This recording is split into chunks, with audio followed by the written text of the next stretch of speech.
Unang Juan 5, versikulo 1, nag-ingon, anak sa Dios ang nagtuo nga si Jesus mao ang Kristo. Og ang nahigugma sa ginikanan, nahigugma usab sa iyang anak. Ang ingon sa pulong sa Dios igsoon nga anak sa Dios ang nahigugma ni Kristo. Kung ikaw nahigugma ni Kristo igsoon, kung ikaw matinud-anon nga midawat og mituo ni Kristo nga anak sa Dios, matawag usab ka igsoon nga anak sa Dios. Tungod kay ang nahigugma sa iyang ginikanan igsoon, nahigugma usab sa iyang anak.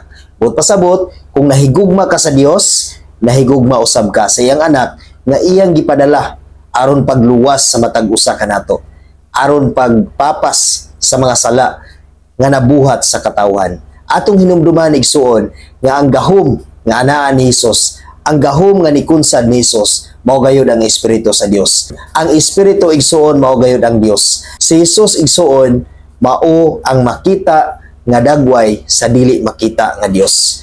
Dili man nato makita ang Dios igsuon apan ana ang iyang Espiritu nga atong nabati sa kanunay. Ang Espiritu sa Dios nikunsad ni Hesus aron si Hesus igsuon adunay gahom sa pagluwas sa matag usa kanato. Sa versikulo 2, maila nato nga nahigugma kita sa mga anak sa Dios kung higugmaon nato ang Dios o tumanon ang iyang mga sugo.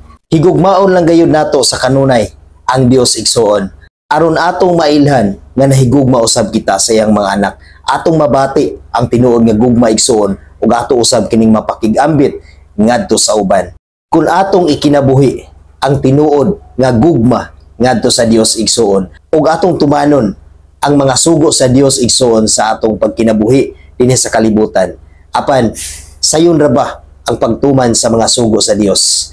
Sa versikulo 3, kay ang ilhanan nga gihigugma nato ang Dios mao nga gituman nato ang iyang mga sugo ug dili lisod tumanon ang iyang mga sugo. Ang mga sugo sa Ginoo igsuon sa atong kinabuhi, sa atong pagkinabuhi dinhi sa kalibutan, dili day kana lisod tumanon igsuon. Kung kita matinud-anon, kung kita tinuod nga nahigugma ngadto sa Dios, sayon ra gyud diay ang pagsunod sa iyang mga sugo igsuon. Kung nakasabot kita sa atong kinabuhi nga ang atong kinabuhi iya sa Dios, ang atong lawas templo sa Dios, dili gayud lisod ang pagsunod sa iyang kabubuton. Dili gayud lisod ang pagtuman sa sugo sa Dios. Tungod kay masayod man kita nga kaning atong gibuhat nakapasidungog ba sa Ginoo or wala. Sa versikulo 4, kay ang tanang anak sa Dios makabuntog sa kalibutan og gidaog nato ang kalibutan pinaagi sa atong pagtuo. Pinaagi sa atong pagtuo igsuon ngadto sa Dios, pinaagi sa atong matinud-anon nga pagdawat ni Kristo sa iyang kamatayon, sa iyang pagpakamatay, sa iyang pagpalansa ngadto sa cross, ang kadaugan atong na-receive. Atong lig-unon ang atong pagtuo igsuon, kay pinaagi na ang atong lig-on nga pagtuo, kita mahimong madaogon. Ato nang gibuntog ang kalibutan, pinaagi ni Kristo igsuon. Napildi na ang kalibutan. Ang tanang buhat sa demonyo sa kalibutan, napildi na pinaagi ni Kristo. Busa igsuon, magkinabuhi kita sa kanunay nga dunay Kristo.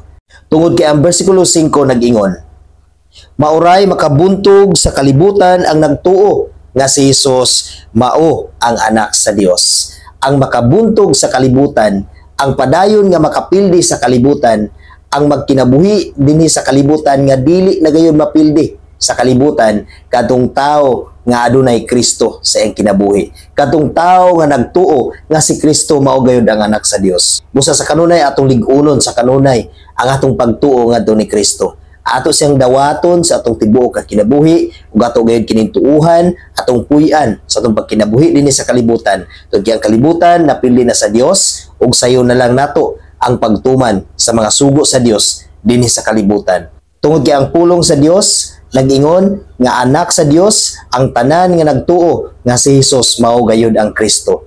Tungod kay ang Espiritu sa Dios nikunsad ni Kristo aron siya mahimo nga Ginoo ug aron siya magluwas sa atong kinabuhi. Ug pinaagi ni Kristo igsuon iyang napildi ang tanang buhat sa demonyo dinhi sa kalibutan. Ug aron mahimo usab kita nga madaugon sa kanunay sa atong pagkinabuhi dinhi sa kalibutan, aron sa kanunay atong mabuntog ang tanang buhat sa demonyo dinhi sa kalibutan, ato gayud nga tuuhan nga si Kristo mao gayud ang anak sa Dios. Ato kining dawaton, atong tuuhan ug ato gayud kining puy-an sa atong pagkinabuhi dinhi sa kalibutan aron magmahimo kita nga madaugon sa atong tibuok nga kinabuhi.